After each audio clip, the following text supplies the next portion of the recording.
Good afternoon, everyone, and welcome to the monthly call, the nutrition support. Hope everyone had a happy July 4th. So we'll get started. Some of this will be a repeat, and then but some will be new information. So our agenda for today is to discuss the state oversight plan, child nutrition emergency cost guidance, P-EBT local level funding, school year 21-22 waiver updates, the 21-22 operational updates, the summer food service operations, training updates, and then we'll do other program updates. So let's start with the state agency oversight plan. There is a waiver to provide flexibility for administrative reviews in school year 21-22. The waiver allows certain meal programs, administrative review criteria. It waives certain school meal programs and administrative review criteria in order to ensure that state agencies are able to conduct administrative reviews when the SFAs are only operating SSO in school year 21-22. So with modifications, administrative reviews will resume in school year 21-22. At this time, the on-site portion of all 21-22 administrative reviews are planned to be conducted on site. So SFAs that were scheduled for an administrative review in 2021 received extensive technical assistance, and they're postponed. The reviews were postponed for 21-22, but the administrative reviews will occur in 21-22. The reviews that were originally planned for school year 21-22 will now occur in school year 22-23. And at this time, USDA has not released any additional administrative review guidance for 21-22. Let's talk about the waiver of on-site monitoring requirements in the school meals program. The effective dates are July 1 of 2021 until 30 days after the end of the public health emergency. This waiver allows the on-site portion of the administrative review to be conducted through off-site means such as a desk audit. It also allows SFAs on-site monitoring to be conducted through off-site means. And this is allowed in National School Lunch Program and School Breakfast Program. But again, at this time, the on-site portion of all 21-22 administrative reviews are planned to be conducted on site. And we have the waiver of on-site monitoring requirements for state agencies in the CACFP program. The effective dates are October 1st, 2021 to 30 days after the end of the public health emergency. This waiver allows the on-site portion of the monitoring review to be conducted through off-site means such as a desk audit. This is strictly for CACFP. Now let's talk about the child nutrition emergency cost guidance. As an overview of the COVID-19 emergency operating costs, it's under the Consolidated Appropriations Act of 2021. And the purpose is to provide additional funding for child nutrition program operators whose revenues decreased or were interrupted during the early days of the public health emergency. The relief is intended to address funding shortfalls. It's not intended to address increased costs due to COVID-19. And the payment formula is tied to past reimbursements. Funds must be deposited in the nonprofit food service account and be used in accordance with no normal program requirements, such as allowable CEP costs. Now you've all seen this, this slide in past presentations. This is the key dates in regard to the COVID-19 emergency operating costs. And at this point, the SFA does not need to do anything. The state agency plan, as you can see in step 3, was approved by USDA. We have identified the SFAs that should be receiving additional revenue as requested in step 4. The funds will be distributed by January 31st, 2022.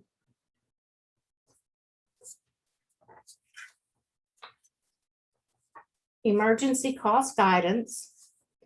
USDA published guidance and the question and answers regarding the child nutrition program for emergency operational cost programs in January. See Memo SFS 21-83 if you need more information. USDA also released implementation plan guidance in Memo SFS 21-X116 and Q&As in SFS 21-X117 to the states in March. LDOE has hosted a training regarding emergency operating costs that was conducted in April. The recording along with the slides are available on the Louisiana Fit Kids website.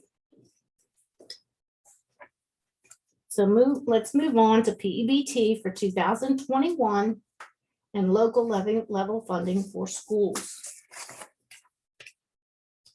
In addition to the benefits awarded directly to your families, USDA has also made funding available to operators of NSLP and SBP programs that are responsible for activities related to the fiscal year 2021 State Pandemic Electronic Benefit Transfer, P-EBT. LDOE is responsible for providing funding to all schools, whether they be public, charter, or private. The fiscal year 21 local level funding is for P-EBT activities that occurred between October of 2020 and September of 2021 in conjunction with P-EBT benefits that were issued for school year 2021 and summer 21. Districts that operated that opted to operate the single summer option or the summer food service program in place of the traditional national school lunch program, school breakfast program due to COVID may also be eligible. This funding was made available under Section 721 of the fiscal year 2021 Omnibus and COVID Relief and Response Act.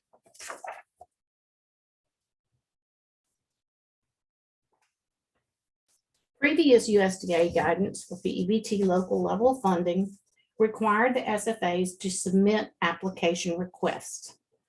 These requests were to be submitted in 2 collection intervals, May of 2021 and August of 2021. USDA released new flexibilities to the local level funding reimbursement process.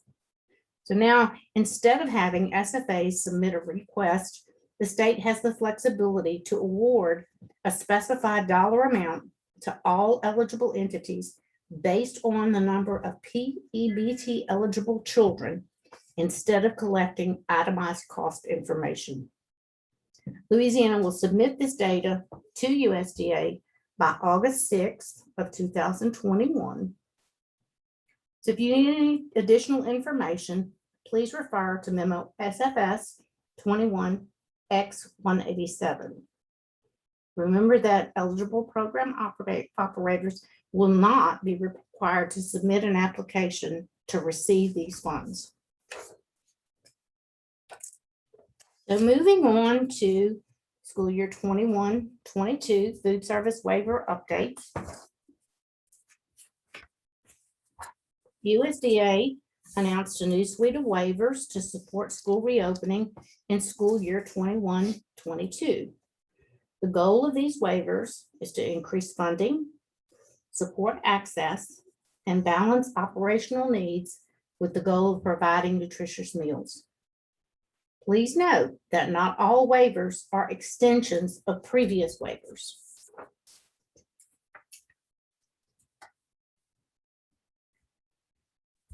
This is a list of the waivers, but we're going to go over some of them individually.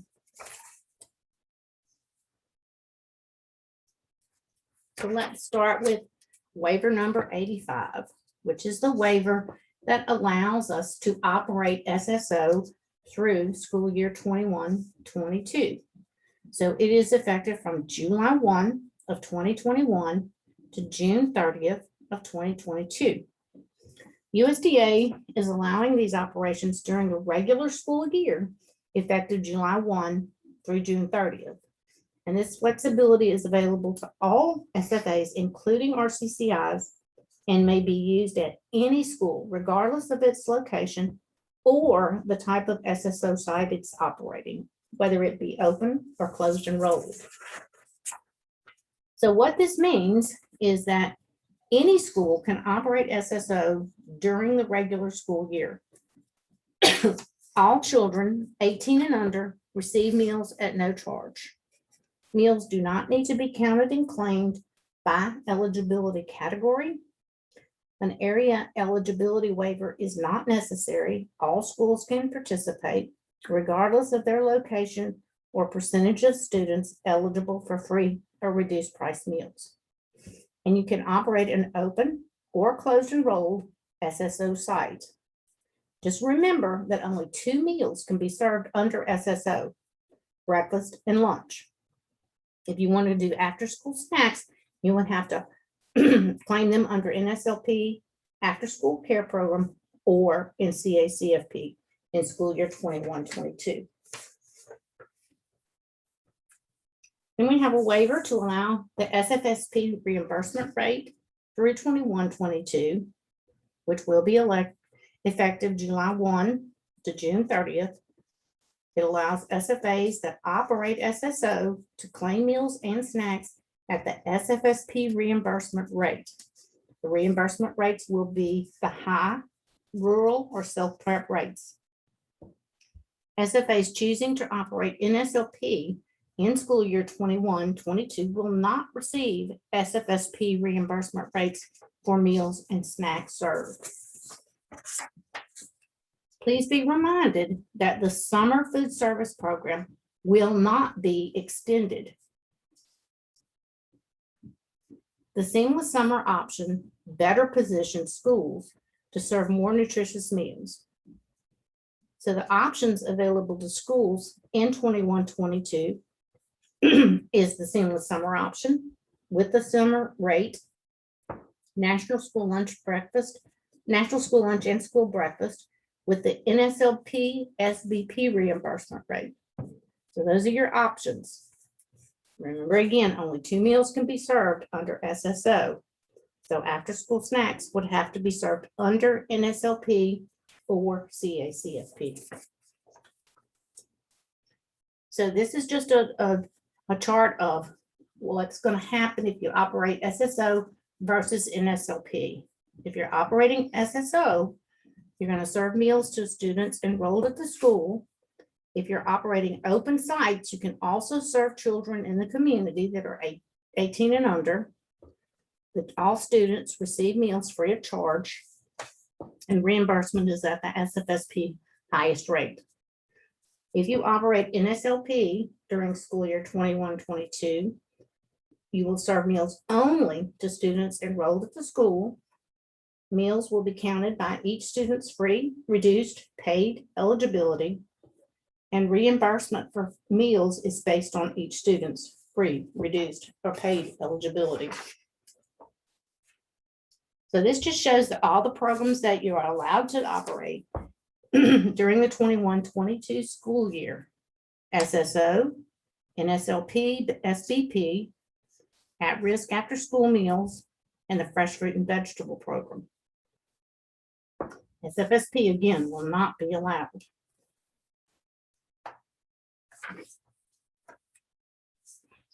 Then we have waivers that promote operational flexibility. We have a non-congregate meal waiver, mealtime flexibility, parent guardian pickup, offer versus serve flexibility. The local operators should use these waivers only for the duration and extent needed. USDA encourages SFAs to return to standard meal service operations as soon as it is safe to do so. We have a waiver to allow non-congregate meal service. The effective date is July 1, 2021 to June 30th, 2022. And it removes the requirement that meals must be served in a congregate setting and must be consumed by participants on site. This is allowed in an SLP, SBP, SSO, and CACFP.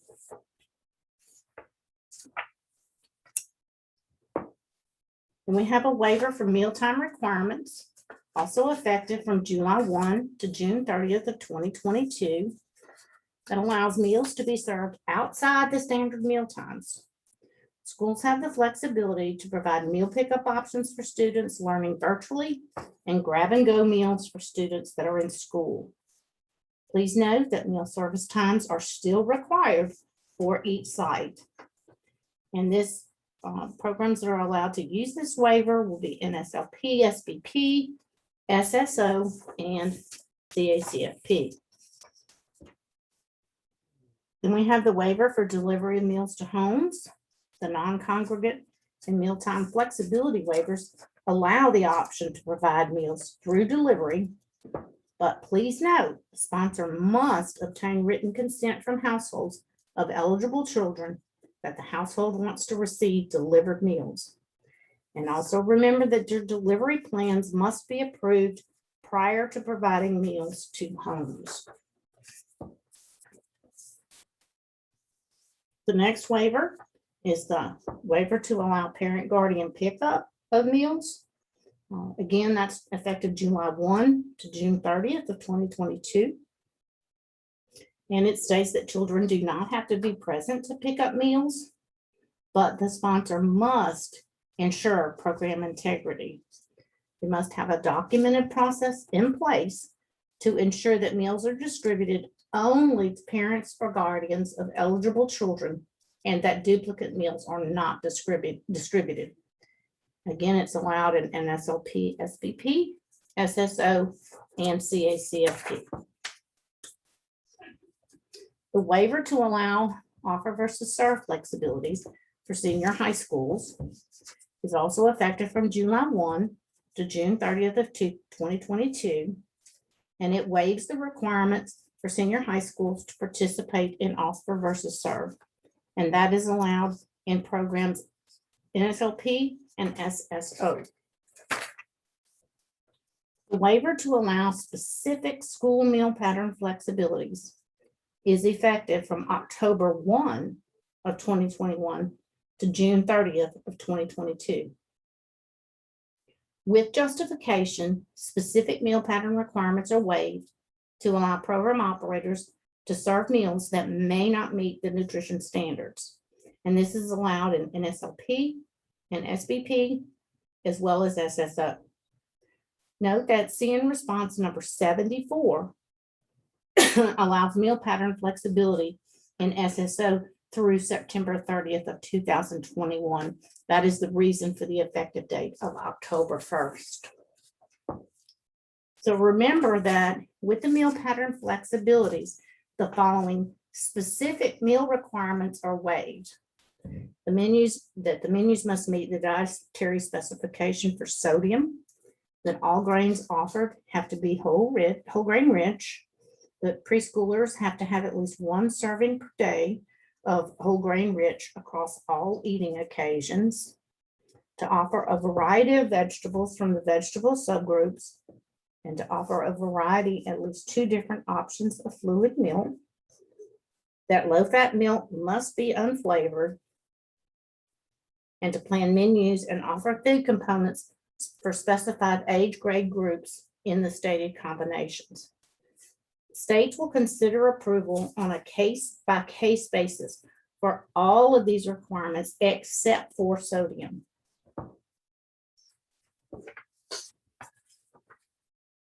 So what this waiver means is that you have the flexibility as an SFA to not meet specific meal pattern requirements as stated on the previous slide. Again, with state agency approval, except for the sodium restriction. You must meet all other meal pattern requirements. USDA has offered these specific flexibilities to support schools with offering alternative meal service models and support social distancing efforts. This waiver does not allow SFAs to not serve an entire component, serve less than the required amount to meet the daily and weekly requirements, or provide flexibilities for meeting the meal pattern requirements due to product shortages or delivery issues.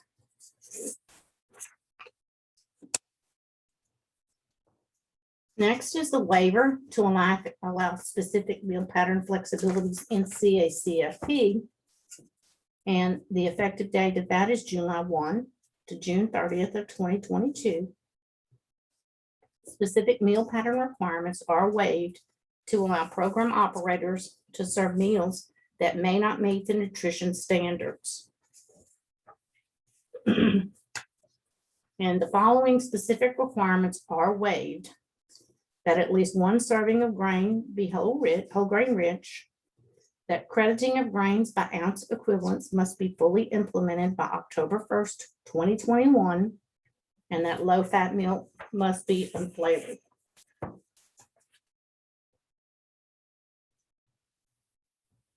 The Consolidated Appropriations Act of 2021 and the effect that it has on C&Ps. This memo provides notice to child nutrition program operators regarding section 743, 764, 767, and 789 of Division A of the Consolidation Appropriations Act of 2021, which allows the substitution of vegetables for fruit in SBP. It prohibits funds from being used to procure raw or processed poultry products from the People's Republic of China in any child nutrition program, and it provides guidance related to pricing of paid lunches for NSLP during school year 21-22. It allows the offering of low-fat flavored milk in both NSLP and SBP through September 30th of 2021.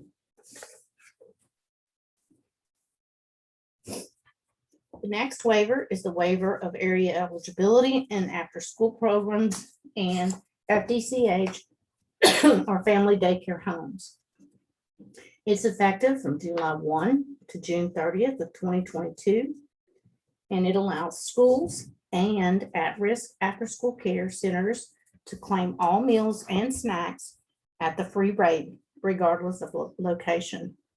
It allows the family daycare homes to claim meals at the tier 1 rate, regardless of the location. This is allowed in NSLP for after school snacks and CACFP. The after school meals enrichment requirement is not waived.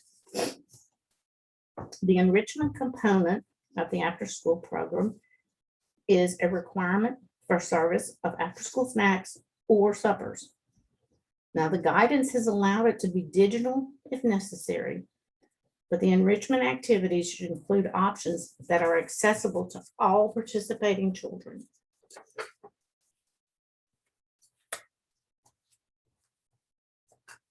So let's talk about some 21-22 operational updates.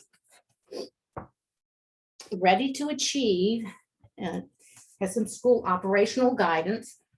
I know I've been asked a couple of times about whether there was any updated operational guidelines, and these are active links. They're Ready to Achieve school reopening guidance, a dynamic FAQ, there's a webinar and a presentation deck. And this guidance serves as best practices. These are not mandates. It's also important to understand that our guidance is a blueprint based on the best information available now. The CDC is working on new guidelines, and they're expected to be released later this summer. Those recommendations, as well as any shifts in the virus, will likely impact the guidance.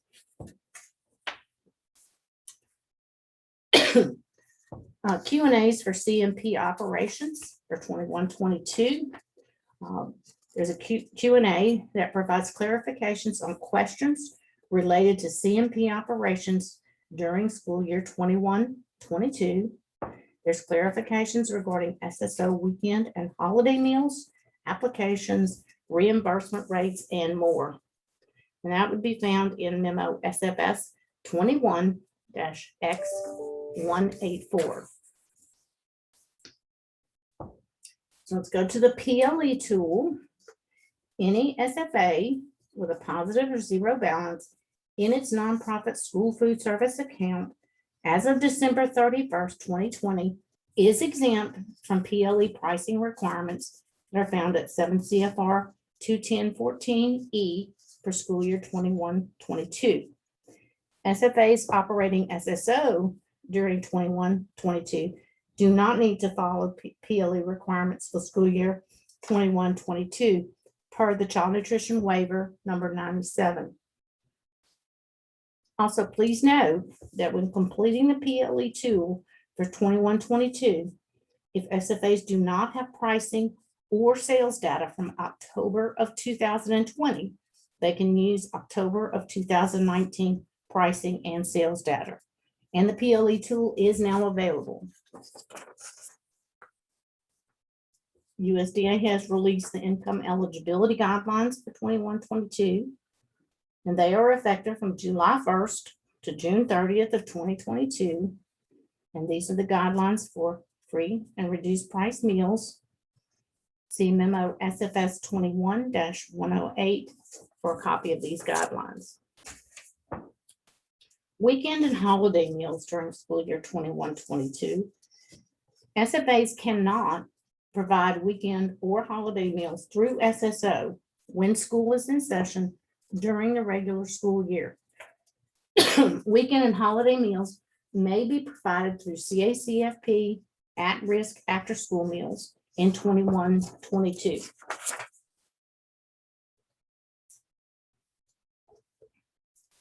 Schools that are operating SSO must provide notification regarding the availability of school meals and the eligibility criteria at or near the beginning of the school year. Schools participating in SSO should notify households that all meals will be free through SSO.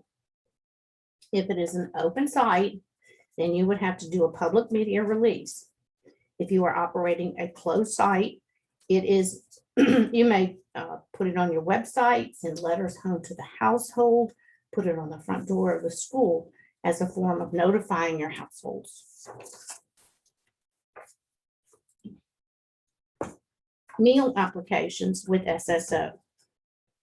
The school meal application is used to determine eligibility for free or reduced price meals and by extension, P-EBT eligibility. SFAs must make applications available as needed to certify children for free and reduced price meals and may be used to qualify newly eligible children for school year 21-22 and summer 22 P-EBT benefits.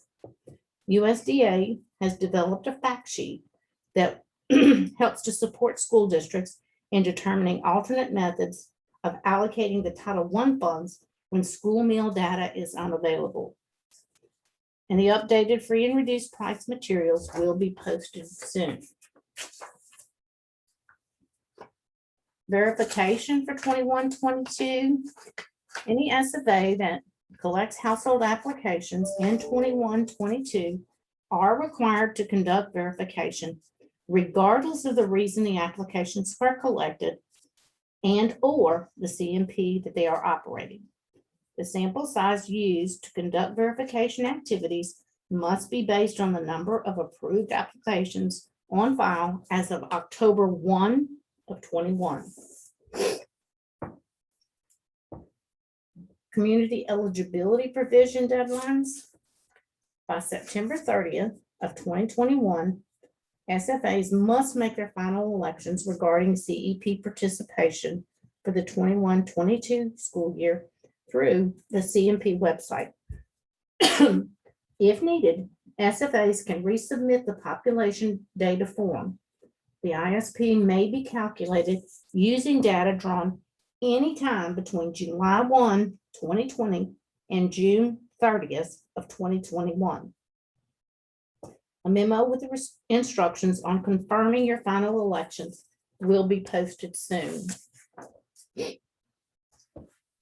Moving on to summer food service operations.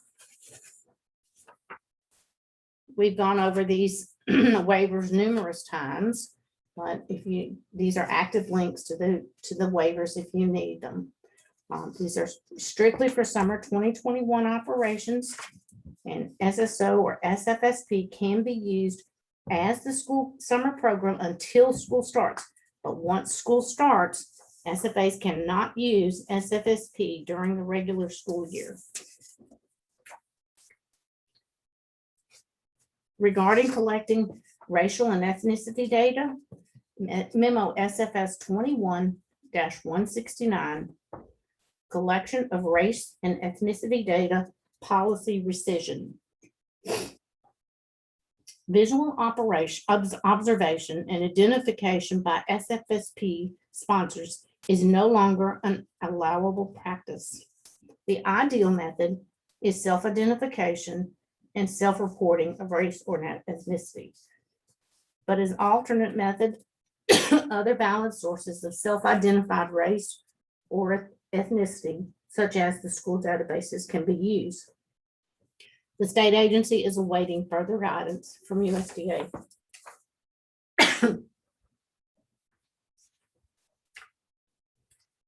Promoting the COVID-19 vaccine at your summer meal site. The LDOE is requiring that summer food service program sponsors distribute educational materials on COVID-19 vaccination at your summer meal sites to support the health and safety of the community. Sponsors will receive 100 postcards, 3 yard signs, and 5 posters per site to distribute to their sites. Sites should distribute postcards in grab-and-go meals, place the yard signs at pickup lines, and display the posters at summer meal sites. These meals are provided by these materials are provided by the Louisiana Department of Health.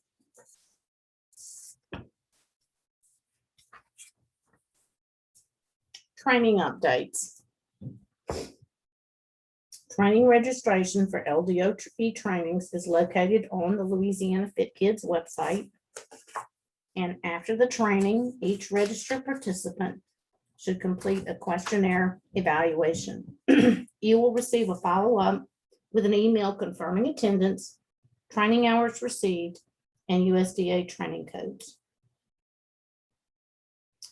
Registration for, this says June, but we're further on in June, so the trainings for July are now open on the Louisiana Fit Kids website. The training slides and recorded videos, when available, are also posted to Louisiana Fit Kids.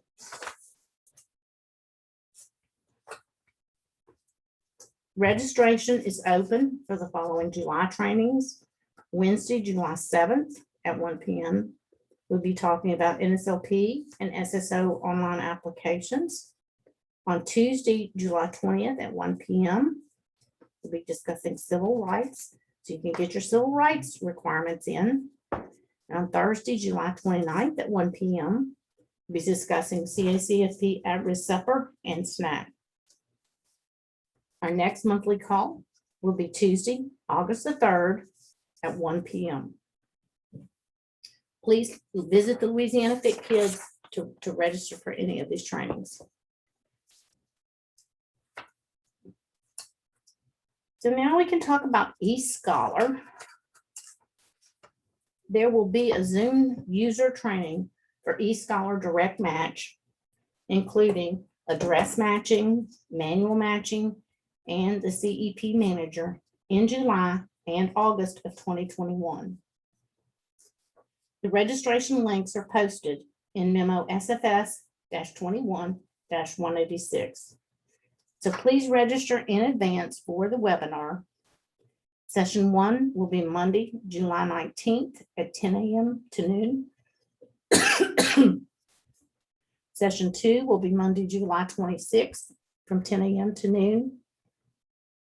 And session 3 will be Friday, August 20th from 10 a.m. to noon.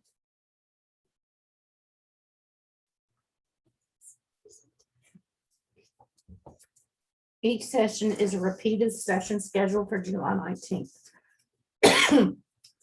The participants only need to register for and attend one session.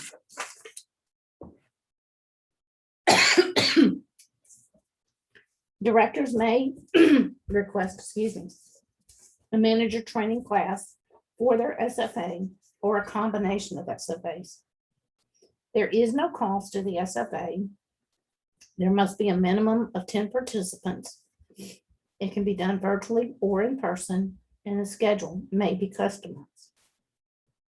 You register at the link on the screen and contact Melissa Campbell if you have any questions.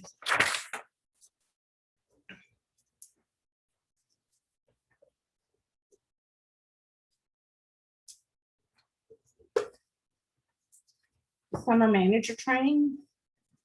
Summer virtual manager training will be offered. Registration information is posted on the Louisiana Fit Kids website. The training dates are July 26th to the 29th. Assessments will be conducted online. Participants are required to be proctored by the CMP director or his or her designee. The school system must ensure that there is a location available, such as a computer lab, that will accommodate test takers and allow for adequate supervision. See memo SFS 21-X112. So we have a few other program updates. We have some eScholar updates, and LDOE has worked very closely with eScholar on a project that will improve the matching system. The updates will go live for school year 21-22. This improved system will allow schools to match student enrollment data against program records to determine eligibility. The updated system supports multiple agency programs such as SNAP, TANF, foster care, and migrant students, DC Extended, and manual matching. Testing is occurring now. So you want to see memo SFS 21-186 for training information. Remember that the pre-approved equipment list is available on the CMP website at memo SFS 21-87. If the equipment is not listed on the pre-approved list, you should fill out the Louisiana Equipment Purchase Pre-Approval Form and send it to our general email address.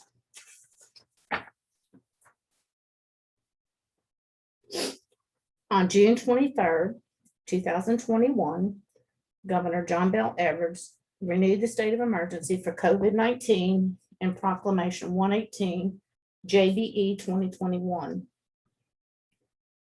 The proclamation included the suspension of Louisiana public bid law, and allowed emergency procurement of goods and services necessary to respond to the COVID-19 emergency.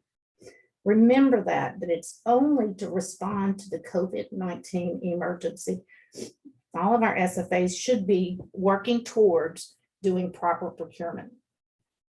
The proclamation extended these provisions until July 21st of 2021. So as the state begins to reopen, SFA should return to following standard procurement guidelines as the suspension of the procurement standards may not be included in future emergency proclamations.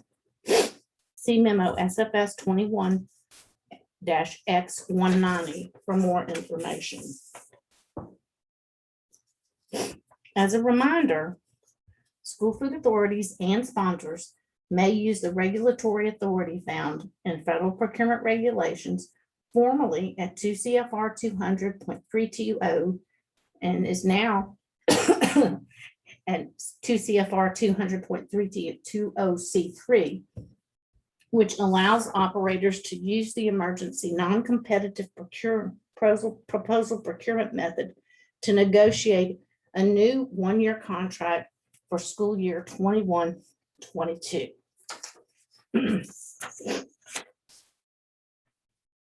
The USDA Program Discrimination Complaint Form. The state agency has officially adopted the use of USDA's Program Discrimination Complaint Form, which replaces the previous discrimination complaint forms used by SFAs. This form is in compliance with the USDA civil rights laws and regulations. Please provide this form to all schools and sites and instruct school food service staff to replace previous discrimination complaint forms with the USDA version. School food service staff will also need to be notified of the procedures that will be followed for filing complaints. See memo SFS 21-X120. Civil rights complaint procedures. The state agency has released a document entitled Civil Rights Complaint Procedures for School Nutrition Programs, which provides the procedures SFAs must complete and follow for handling civil rights complaints. This document is for your records and must be kept on file. The state agency does not need a copy. Each SFA will need to download and fill out the procedure with the appropriate information. This procedure will be adopted and followed by all SFAs operating child nutrition programs. You can find more information in memo SFS 21-X121. Turnip the Beet. Turnip the Beet recognizes outstanding summer meal program sponsors who work hard to offer high quality meals. Sponsors who used USDA waivers in response to COVID-19 are eligible. Nominations are due to the state agency by September 10th. See memo SFS 21-160 for more information. We have some deadlines that are now past due. The data sharing agreement and addendum that's been executed by LDOE with CN Resources, and we have not received from every SFA. Food Service Management Company contracts and Food Service Management Company agreements. Not all of those have been received. The Wellness Policy Flexibility Form and the CEP population data and CEP worksheet. Just a reminder about the Seeds to Success program. If you haven't signed up on their Facebook page, it's really nice. I'm really impressed with how professional their Facebook page looks. And what does Seeding Louisiana provide? You can get a growing kit, a windowsill greenhouse kit, then you can get an earth box gardening system, and it's an educational website and has numerous lesson plans and growing guides.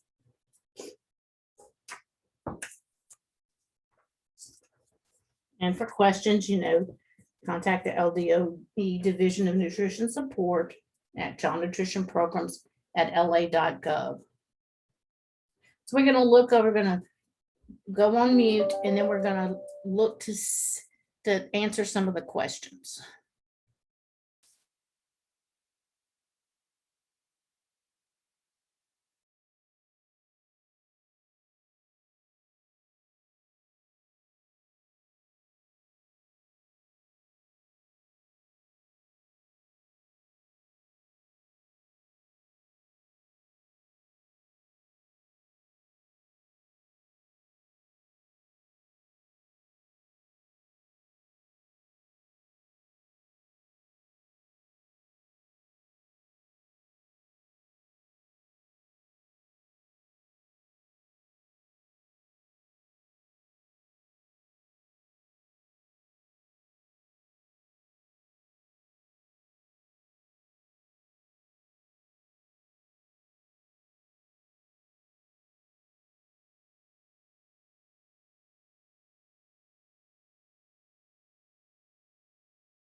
Okay, we got a question about whether OVS can be used during SSO, and the answer is is yes, it can be used. The next question is, do we have to capture point of service data by student identified number, or can we just do tally sheets? And the answer is yes, you can do tally sheets. Making sure that you ensure program integrity, and there's only one meal for each child. When will the 21-22 application be ready for us to begin entering data? And that should be sometime next week. It's still having some edits done to it, and we're trying to get it done just as quickly as possible. But it should be available by next week.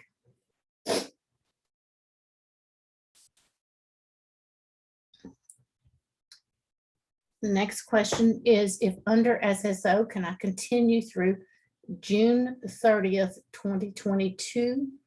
Would we change to SFSP on July 1? And the answer is yes.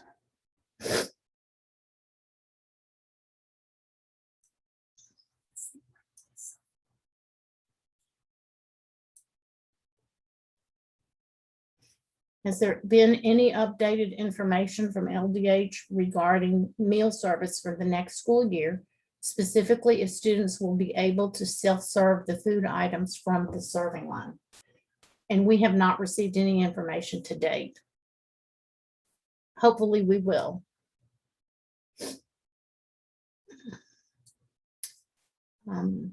Next question is, our summer feeding is over and we did not receive postcards or anything for the vaccine. How can we promote if we are finished with summer feeding? Basically, you can't if you don't have students coming.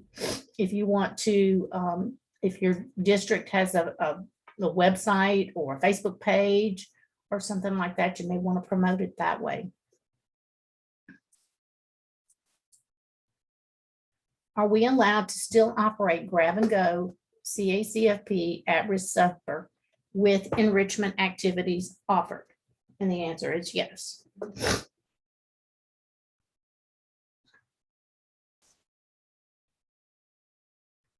Can we use the household economic survey for school year 21-22? I have not seen a recent copy of that. If you can find one, please share it with us, because I had looked for it for an SFA and I was not able to find it. So yeah, and we just don't think that they've released it, that they're planning a little something new, I think. Is breakfast in the classroom allowed for SSO? And the answer is yes.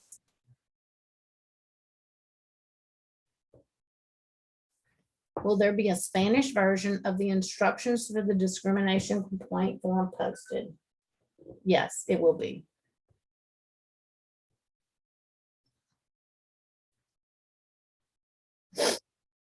In eScholar matches, will SFAs use TANF matches, or will we use only SNAP, migrant, foster, and homeless matches in eScholar? It's all of them. You will use it for all the matches. Do we know the attendance factor for school year 21-22? Not as of yet.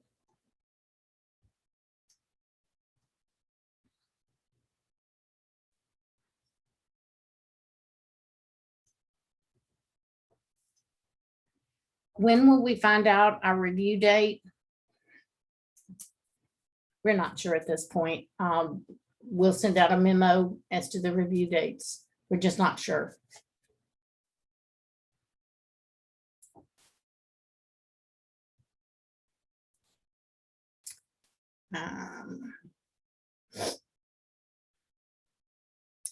Can we use our permanent trays, or do we have to use paper trays? And we do not know that at this point. We'll be waiting on LDH and CDC for their guidelines. Is the SSO waiver available now to apply for? No, the SSO waiver or the SSO application will be coming out next week with the NSLP application.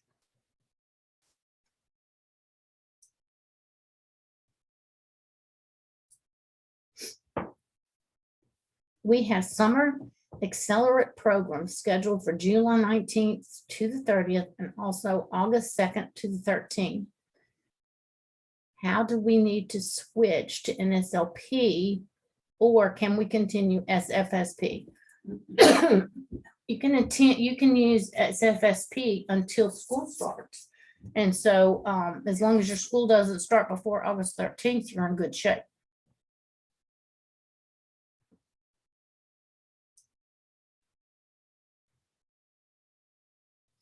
Will the free and reduced lunch application information be updated this week?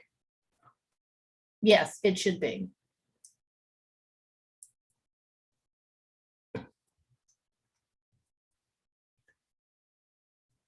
Is there a form to use to satellite meals to another school location?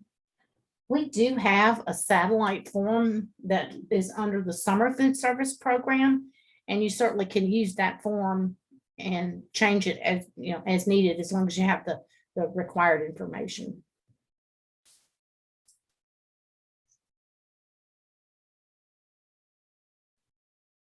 Now, it looks like all the questions we have.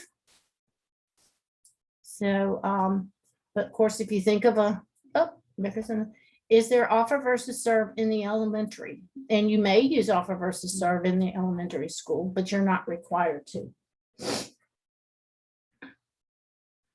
So if there's no more questions, we'll say goodbye for today. But if you have any questions, certainly feel free to call us at the number on the screen.